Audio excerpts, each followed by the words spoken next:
these are books here that you can get at any one of the stores. Walmart might be an example. And I made my own. And then down here, I put their names and started out with, I would say, paste things in that I felt that would be uplifting. And then always refer to, when you're in a real down-thinky mood, read the Desiderata and then Points to Ponder. So my first question on the first part on how to become a winner in your process is about selecting it.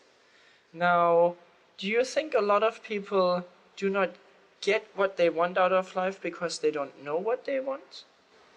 This is true, yeah.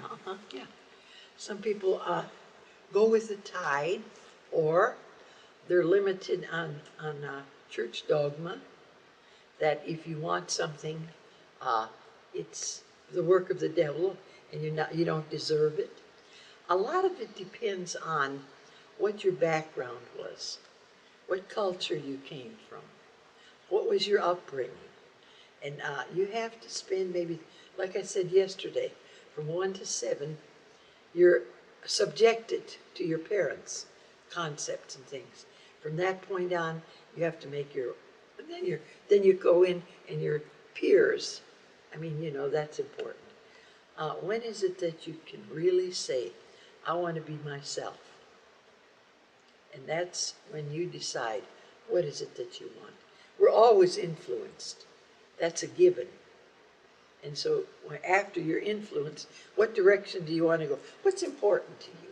The second one is about projecting. And is projecting just a form of visualization? And yes, you're projecting. You have projected now, what is it that you want? So now you're going to project it someplace. And projecting would be to see it, to visualize it, to make a little scenario of it. In some cases, if you say, I can't visualize, I teach them how to visualize. And that is just, I give them an orange, and I said, you see the orange, and then see the orange, okay, see the sun kissed on the orange. Now, close your eyes and see the orange. I said, that's as simple as it is. Because some say, I can't visualize, but you can. It's a mental thing. And so when you are projecting it, you are visualizing it. And visualizing it means putting it in a situation, like a car. You're sitting in the car. You smell, new car, color of the car, standing by the car. That's visualization. And you're always in that picture. it's all about expecting it. What does that really mean? Is it like, how do you expect something? How do I expect something? It's a given. You just know it's coming. Never doubt it. If something comes to your mind, and don't tell anybody, because when you tell people, they have a negative condemnation, and they say, what makes her think she's going to win that? Now, in my case, because I won everything, it was to my advantage, because they'd say, she's going to win it. And so they gave me more energy. But if you are surrounded by negative people, then I would not tell anybody. I would keep it to myself, and I would expect it. I know it would come. And then if I got disappointed, and this is very common, I would say, no, there's no failure, there's a delay in results. And then continue to do that, because sometimes things that you are expecting take a little longer than you anticipated. Now, all of that makes a lot of sense, but a lot of people will still have that nagging doubt. They will say, I've tried it, but I'm not successful. I'm not getting what I want out of life. I'm still not a winner. What do you say to those people that have listened to everything you have just said, but then come back and say, I'm still not where I want. I'm still not getting what I want? Okay, what you shared with me, the one thing, when they say this, I'm trying to do this. I said, honey, you can try and try the rest of your life, that to me is negative. What you take try out of your vocabulary, it's coming and that's it. Trying means you keep on trying. That's negative. I never try, I do something. Very, very cool. Do you have any other follow-up question about that? You don't ever try, you do. Now, hold on. I just had a... Mike, a follow-up question. This should be in your voice too, because everything else is in your voice. But what is a good way of building up your degree of... Oh yeah, no... in the beginning, it's hard to expect. Yeah, this no, to I happen. How think do you that's build an up excellent... that degree? yeah. So, to somebody that is just learning how to become a winner, how to use the system to get what they want, would you recommend that they start with smaller, easier contests? Does that even exist? Is there... how do you recommend you get started with this, if you are, especially if you have not been a winner before? Okay. It all depends on the individual. If they think small, then they get small things.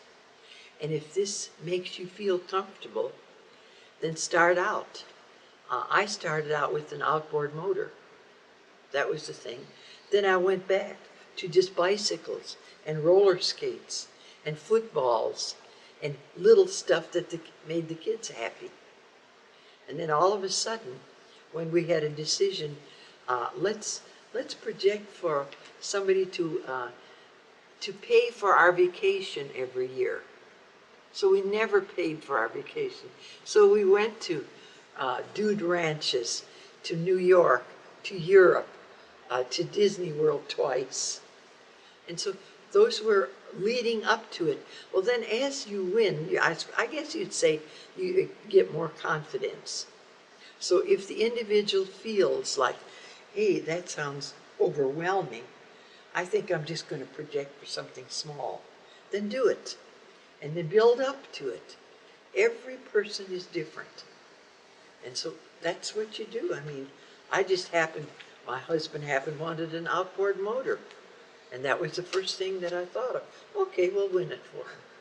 What technique do you recommend to overcome negative thinking? As you mentioned, a lot of people, especially in their first 7 years, are conditioned in a way that they need to unlearn or remember. What's the best way to start doing that? Okay, fortunately today there's quite a number of books. The Power of Positive Thinking is one. You are what you think. Proverbs. And there's a magazine now, a national magazine, and it's called Woman's World, and it comes out once a week. That is the most powerful, positive book that is available today for anybody. Even my son reads it.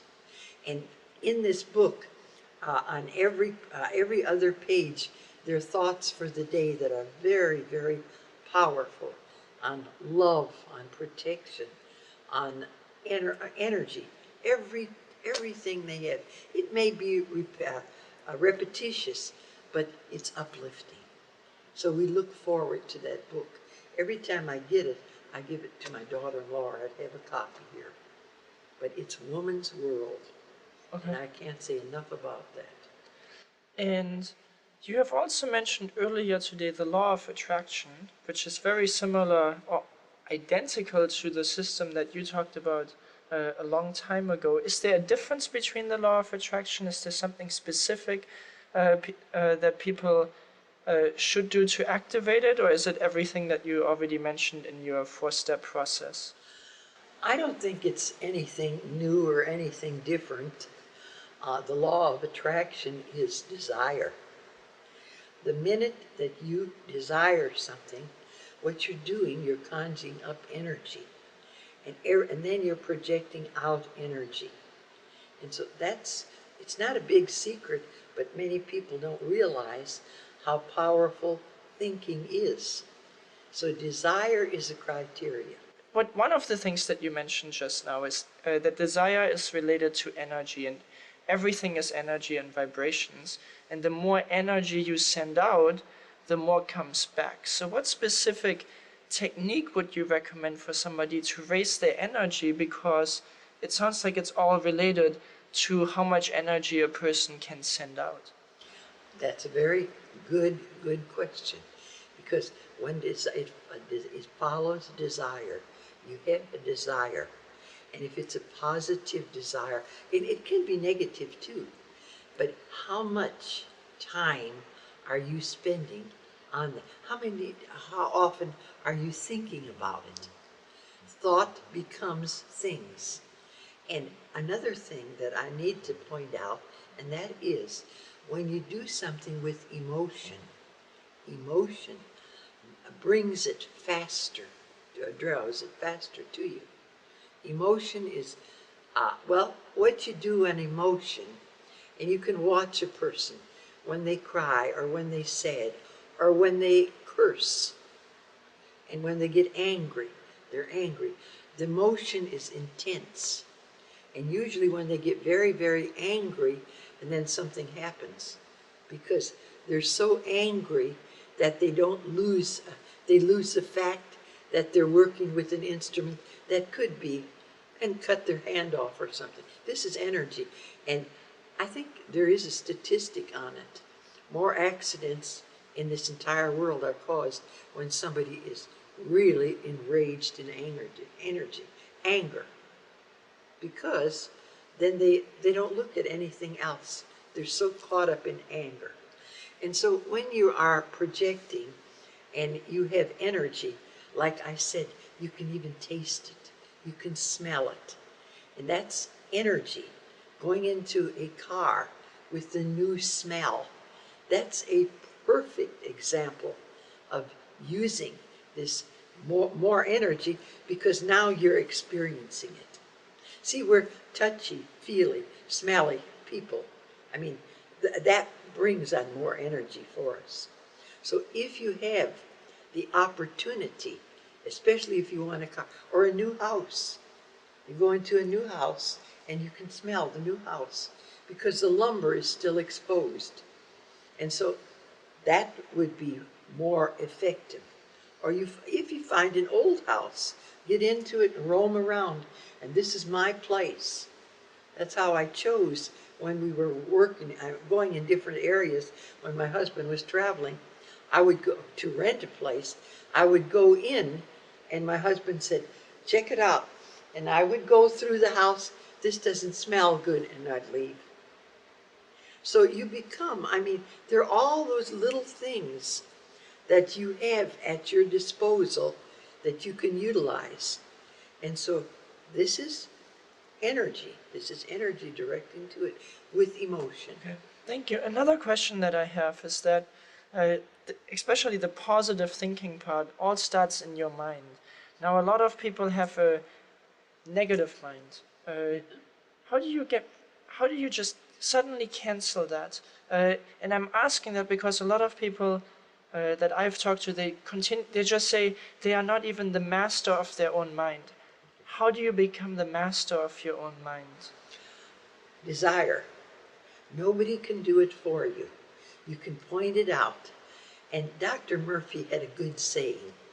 After I met him, and he sent me his books, and when I called him, I said, Murphy, I said, you have he sent about 13 books. I said, you say the same thing over and over and over again. You say the same anecdotes. Can't you think of something different? And he roared with laughter. And you know what he told me? He said, you know something? If they read it 42 times, it may sink in and they'll get it. I think that's profound. Because sometimes you have to read it over and over and over again until you say, oh, this makes sense. Then you change. Nobody can change for you. You can't tell people to change. You can't tell people you're too negative, nothing is going to happen to you. They don't believe it until you give them something and they look at it and might have to read it 42 times. And then they'll get it. Okay. Hopefully you don't have to read it 42 times. But Murphy was the one that said it. I call it Murphy's Law. Now another question that I have is, after you had mastered this, the how to attract anything you want, always, you then went on to study the Silver method. Now, what was it that led you to, why did you continue studying, and what was it specifically about the Silver method why did you choose to learn it? Because you already were a master of your domain. Why did you continue specifically with the Silver method? I guess I told you that earlier, because when I first met Jose, I was very impressed with him. I wanted to know more about it. And then when I went into the program as it is today and learned techniques, things I didn't really know.